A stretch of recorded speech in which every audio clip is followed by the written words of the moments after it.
Hi అండి. Welcome back to my channel. ఎలా ఉన్నారు? నేను చాలా బాగున్నాను.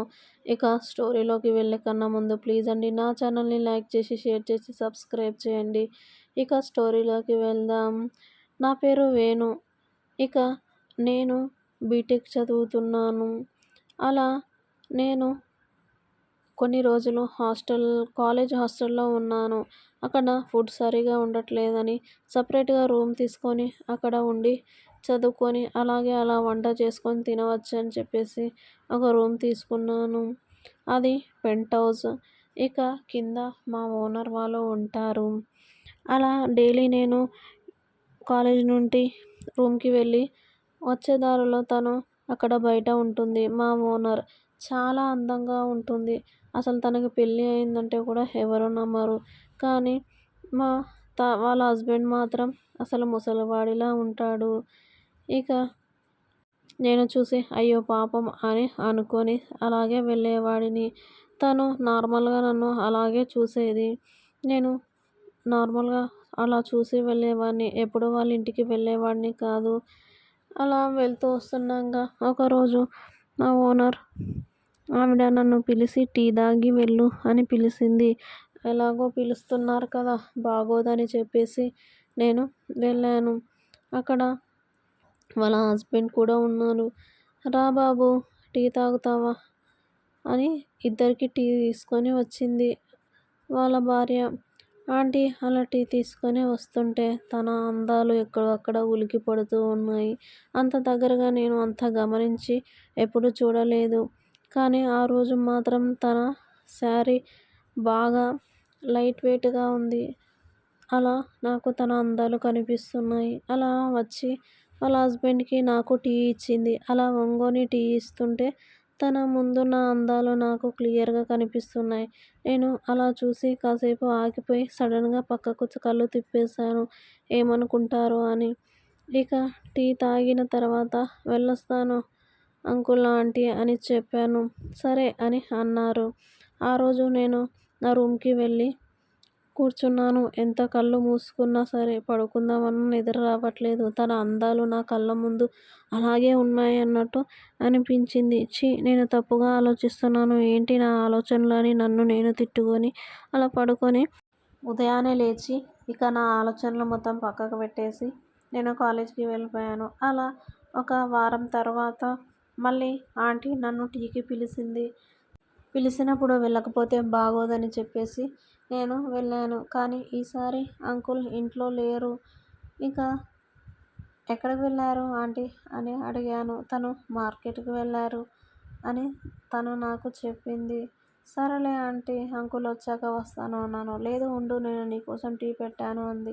సరే అని అలా కూర్చున్నాను. ఆంటీ ఇక కిచెన్‌లోకి వెళ్ళి టీ తీసుకొని వచ్చి సేమ్ అలాగే వంగుని నాకు టీ ఇచ్చింది. మళ్ళీ తన అందాలు నాకు దర్శనమిచ్చాయి. ఇక మా తమ్ముడు మాత్రం ఆగలేకపోతున్నాడు. ఏంటి ఇది అని నేను అనుకొని అలాగే నా మైండ్ మొత్తం ఫ్లాష్ అయిపోయింది. ఏం చేయాలో అర్థం అవ్వట్లేదు. అలా తను ఒంగోనే ఉంది. నేను కాసేపటికి కళ్ళు తేరుకొని టీ తీసుకొని థాంక్స్ ఆంటీ అని తాగుతున్నాను. తను నా పక్కనే కూర్చుంది అలాగే. ఇక నాకు ఏం తోచట్లేదు. తను నాకు చాలా దగ్గరగా కూర్చుంది. తన శ్వాస అనేది నాకు వస్తుంది. ఇక నేను టీ తాగి వెళ్ళొస్తాను అని లేచాను.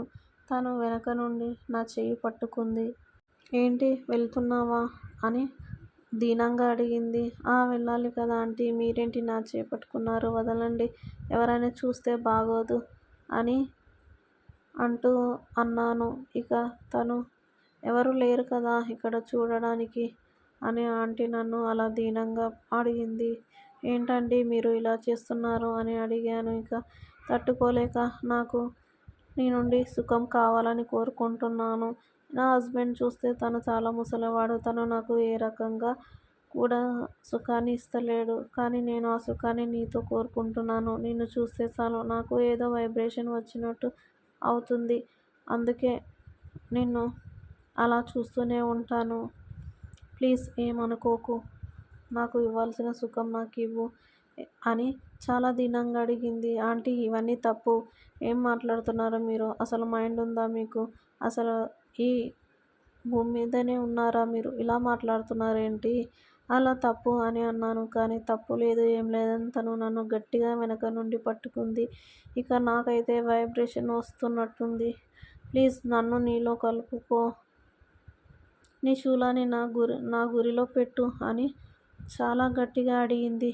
ఇక అలా ఆడవాళ్ళు అడిగితే మగవాళ్ళు ఊరుకుంటారా? ఎవరైనా సరే, ఎంత ఉప్పు కారం తినే ఎవరైనా సరే ఆ క్షణాన్ని ఖచ్చితంగా అనుభవిస్తారు. ఏమో నాకు భయం వేస్తుందని చెప్పేసి నేను సడన్గా ఇంట్లో నుండి వెళ్ళిపోయాను. ఇక వెళ్ళిన తర్వాత కాసేపటికి అంకుల్ ఇంటికి వచ్చినట్టు చూశాను. ఇక తను మాట్లాడిన మాటలు అన్నీ నా గుండెల్లో అలాగే మెదులుతూ ఉన్నాయి. ఏంటి ఇలా మాట్లాడింది అని. కానీ నాకు ఆంటీ మీద ఫీలింగ్స్ ఉన్నాయి. కానీ అలా చేయడం తప్పు. ఎందుకంటే తనకు పెళ్ళయింది. నేను చదువుకుంటున్నాను. అలా తనని పెళ్ళైన దాన్ని అలా చేయడం కరెక్ట్ కాదు అని ఆలోచిస్తున్నాను. మళ్ళీ ఒక సైడ్ నా ఫీలింగ్స్ మాత్రం తప్పు ఏమి కరెక్ట్ ఏంది? తను నీతో సుఖాన్ని కోరుకుంటుంది. తనకి సుఖాన్నిచ్చి నువ్వు కూడా సుఖపడని నా మనసు అంటూ ఉంది. ఇక ఎక్కడ తోచలేని స్థితిలో నేను అలా ఉండిపోయాను. అలా నెక్స్ట్ డే నేను అలా వెళ్తుంటే అంకుల్ వచ్చి, నేను ఇవాళ ఊరికి వెళ్తున్నాను, పక్క ఊరికి పని వల్ల వెళ్తున్నాను. ఇంట్లో ఆంటీ ఒక్కతే ఉంటుంది. కొంచెం ఇంటి సైడ్ చూసుకుంటూ ఉండు బాబు అని నాకు చెప్పి తను వెళ్ళారు. సరే అంకుల్ అని నేను కాలేజీకి వెళ్ళాను. అలాగే ఈవినింగ్ వచ్చాను. ఆంటీ అక్కడ బయట ఉంది. నన్ను కోపంగా చూస్తూ ఉంది.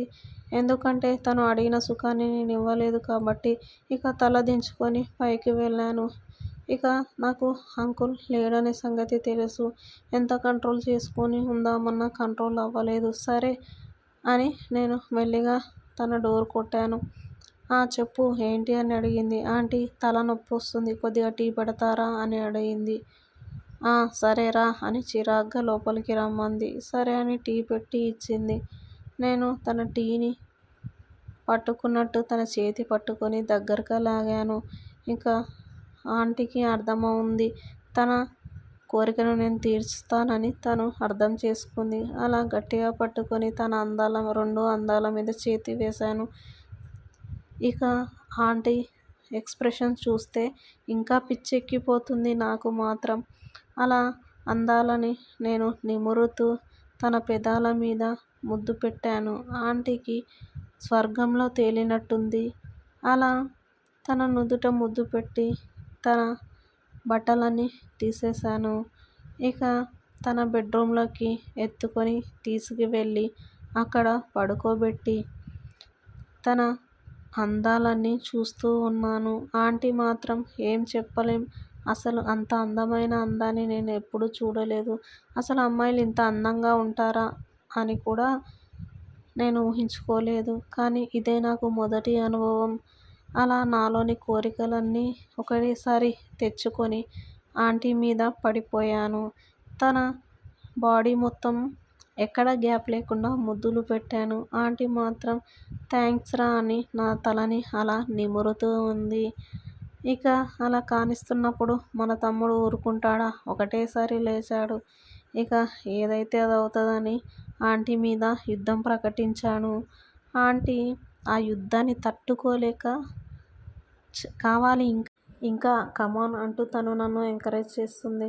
ఇక నా యుద్ధాన్ని ఇంకా స్పీడ్గా చేశాను. ఒరేయ్ తట్టుకోలేకపోతున్నారా అని అన్నా కూడా నేను వదలకుండా విడవకుండా నా యుద్ధాన్ని మొత్తం ప్రకటించేశాను. అలా ఆ రాత్రి 3-4 రౌండ్స్ అయ్యాయి. ఆంటీ లాస్ట్కు థ్యాంక్స్ రా అని తన కంట నిండా నీళ్లు తెచ్చుకుంది. ఎందుకంటే ఈ సుఖాన్ని చాలా రోజులు మిస్ అయ్యాను. అసలు ఇలాంటి సుఖమే నాకు లేదు అని. కానీ నేను అప్పుడు ఆంటీకి ఓదార్చాను. నేనున్నాను కదా, నీకు కావాల్సినప్పుడల్లా నేను సుఖాన్ని ఇస్తా అని తనని నుదుటి మీద ముద్దు పెట్టి హగ్ చేసుకొని ఆ రోజు పడుకున్నాను.